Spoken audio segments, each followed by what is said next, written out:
Hey everybody, this is Russ from Retro Game Core. So today we're going to look at the PowKiddy Q90. Now a couple weeks ago I did a review of a device called the V90, and this is basically the same device but with a different form factor and a couple different features.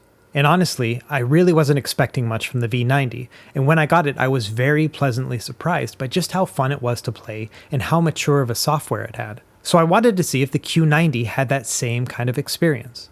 And that's what we're going to try to figure out in this video here. So without any further delay, let's just jump into it.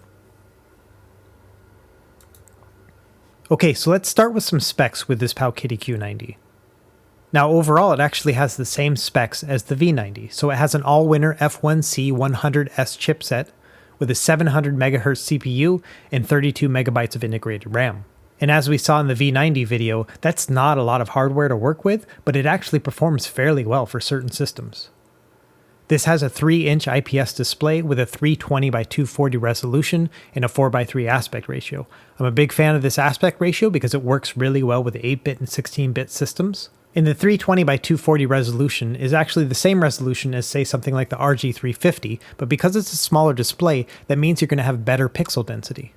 And it uses a 1500 mAh battery, but it's a replaceable BP-4L model. This is typically a cell phone battery for Nokia phones, and it lasts about 3 hours, but just in a quick internet search, I was able to find that there are other batteries that have a 2500 mAh capacity for only about $5. And lastly, it has just a bunch of features that you would expect from a device like this. So it has USB-C charging, it has dual speakers, it has a headphone jack, but it only has L1 and R1 on the shoulder buttons, and it has this digital analog slider thing, which we'll get into here in a minute. So let's go ahead and do a quick unboxing here. So it just has this very typical black PowKiddy box here. Really not a lot to show, but I just want to make sure you see what the experience is like. Underneath the console itself, you're going to find a quality control sticker, and then a simple USB-C cable, and I'm actually kind of a fan of these cables from PowKiddy, way better than the Anbernic ones. And then an instruction manual that we're not even going to touch. Okay, big reveal. And it looks just like a small RGB 10. You know, when it comes down to it, these buttons are almost exactly the same as on the V90 as well as the RGB 10. The start and select buttons are mushy. They're not clicky or anything, which I really like. And this slider thing is just terrible. Like, why is this even on here? Like, I don't know why they use this space to put that on there. And the D-pad's great. Like, I love these little D-pads here. These function buttons up here, the plus and minus buttons, are clicky, just like they are on the RGB 10. And then you have just single shoulder buttons, and then a power button. And then let's have a look at the battery here.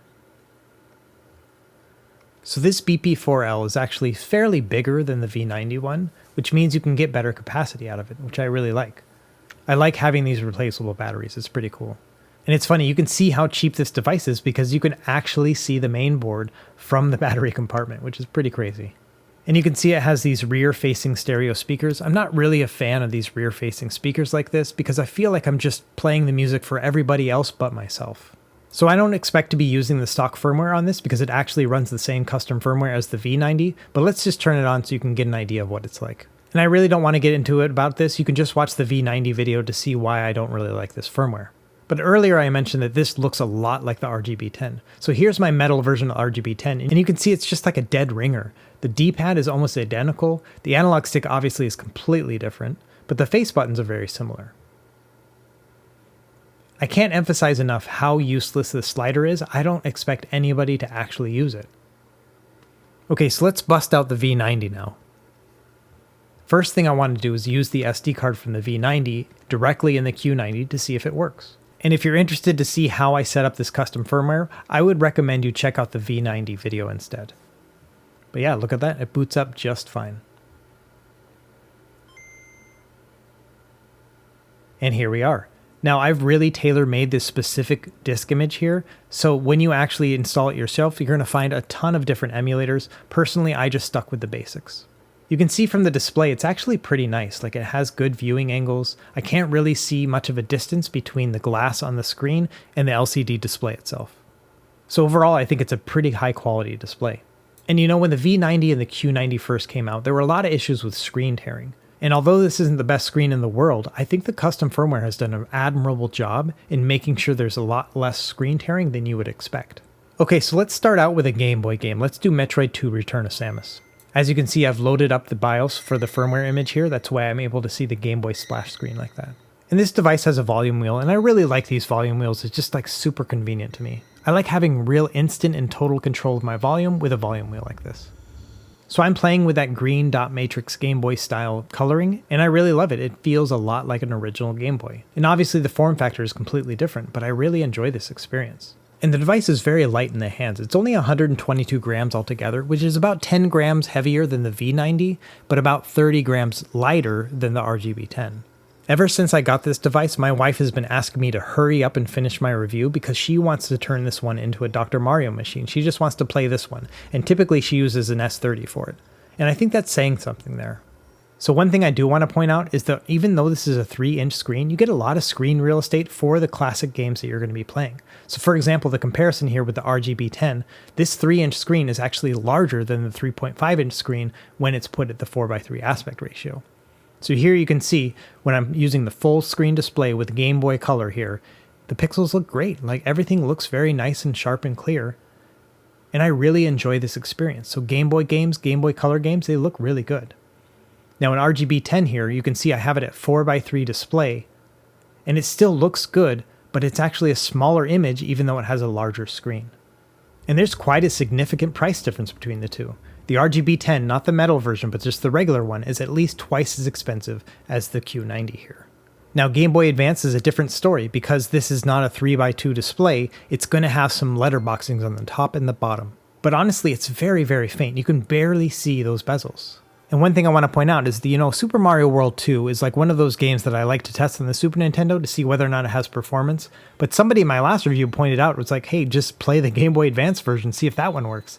And sure enough, the Game Boy Advance version of this game works perfectly. Now, obviously, it doesn't have that same 4:3 aspect ratio, so you don't get to see as much of the screen, but this is a good alternative.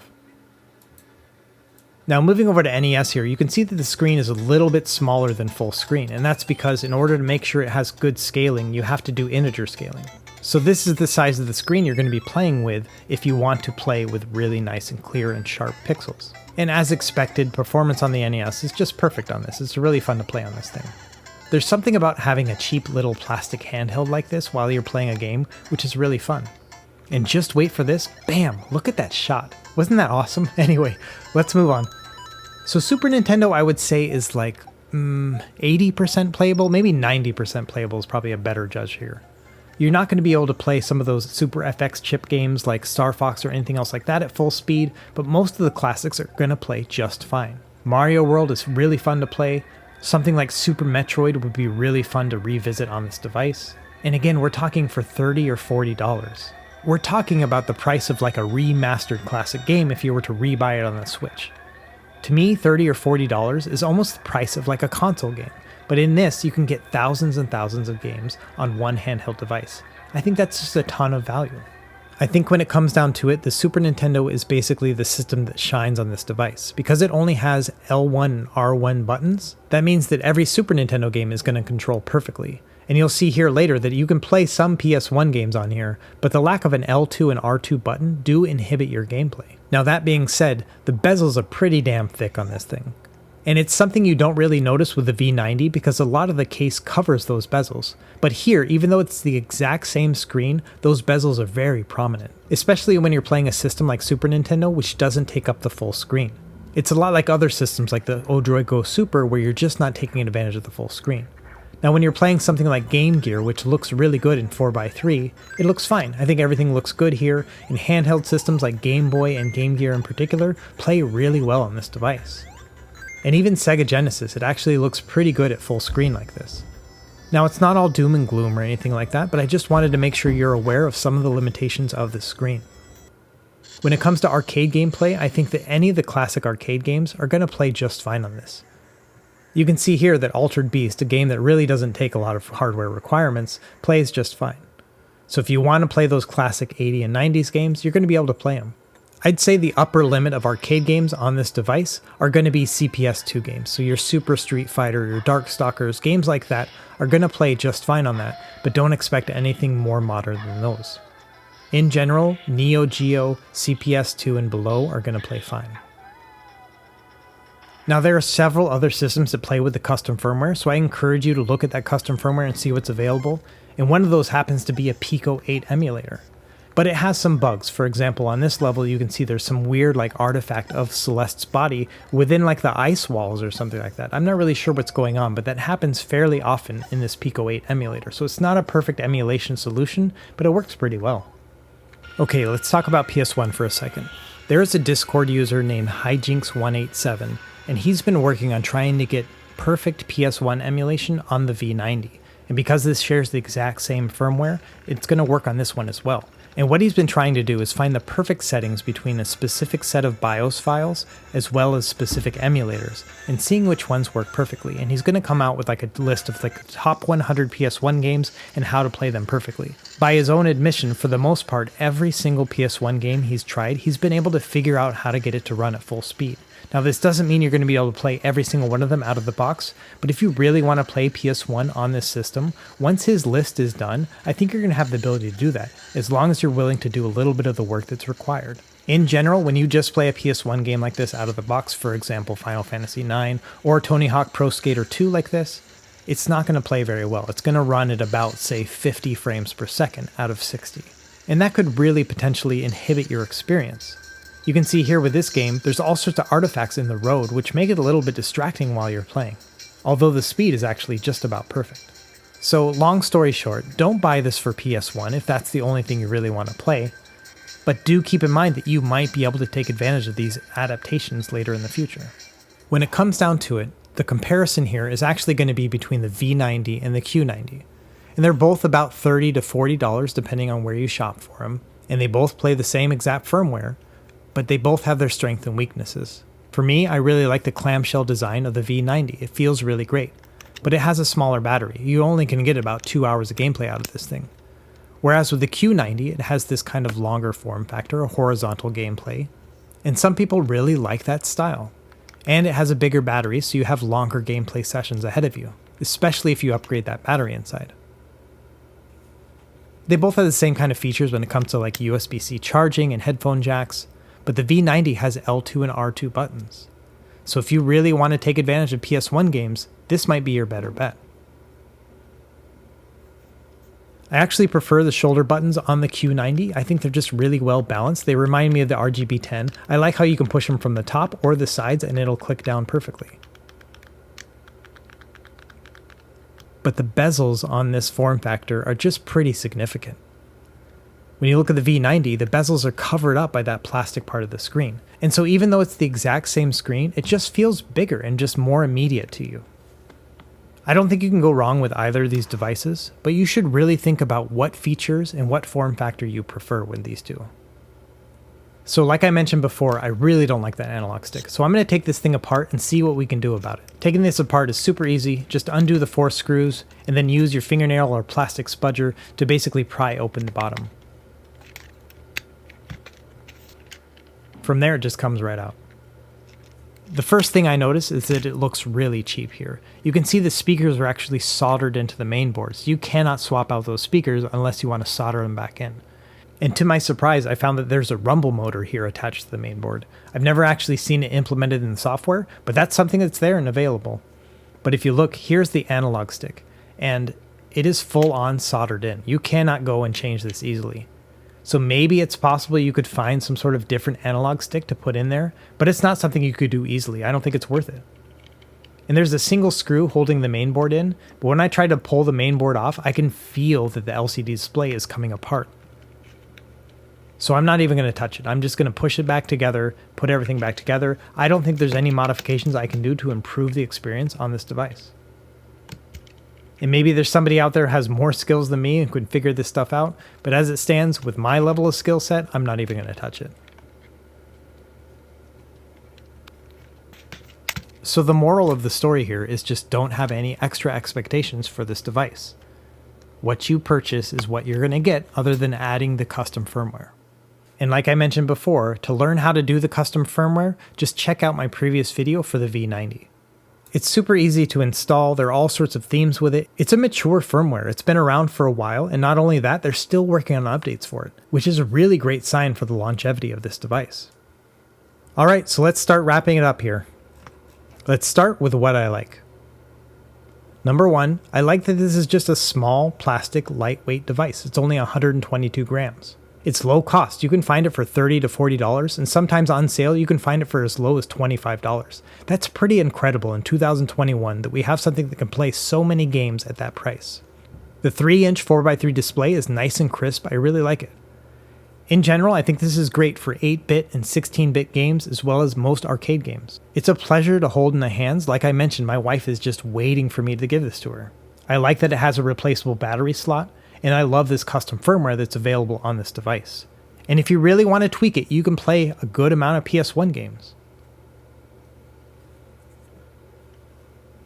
Okay, that's a lot of positives. Let's talk about some of the negatives. Here are the things I don't like. Number one, this analog or digital slider, whatever I'm supposed to call it, I have no idea why it's on here.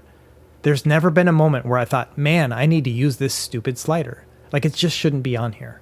And the lack of L2 and R2 buttons are going to cause issues if you want to play a lot of PS1 games. And honestly, I'm just not a fan of rear speakers. I would rather have them facing down because then I can at least cup my hands so that I can kind of coax the sound towards me, right? When it's in the rear, it's very hard to kind of cup your hands to be able to make sure the sound isn't blasting the entire room, everyone but yourself. And finally, these bezels just appear bigger compared to the V90 because the V90 has a better design in covering up these bezels. So even though it's the same screen, it just looks worse on this one. Now that being said, it's still a pretty dang good screen. It just has a big bezel. When it comes down to it, if you're deciding on a budget handheld, I think it's between the V90 and the Q90. And between the two, the V90 has a lot of features I like. For example, it has stereo speakers that face you. It has a nice menu button that you can push that'll take you right to the menu. And I love the clamshell design of it. There's just a lot to love about this little V90. And the Q90 is nice as well. It has two different function buttons. For the most part, the plus doesn't really work that much, but the minus one basically works as your function or menu button.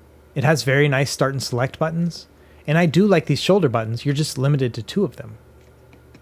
So in summary, if you're looking for a budget device, I would recommend the V90 over the Q90. But if you really like the form factor of this Q90, if you like this kind of design, you really want to hold it horizontally, then the Q90 is a no-brainer. It's a really nice device. For $30 to $40, it's worth every single penny.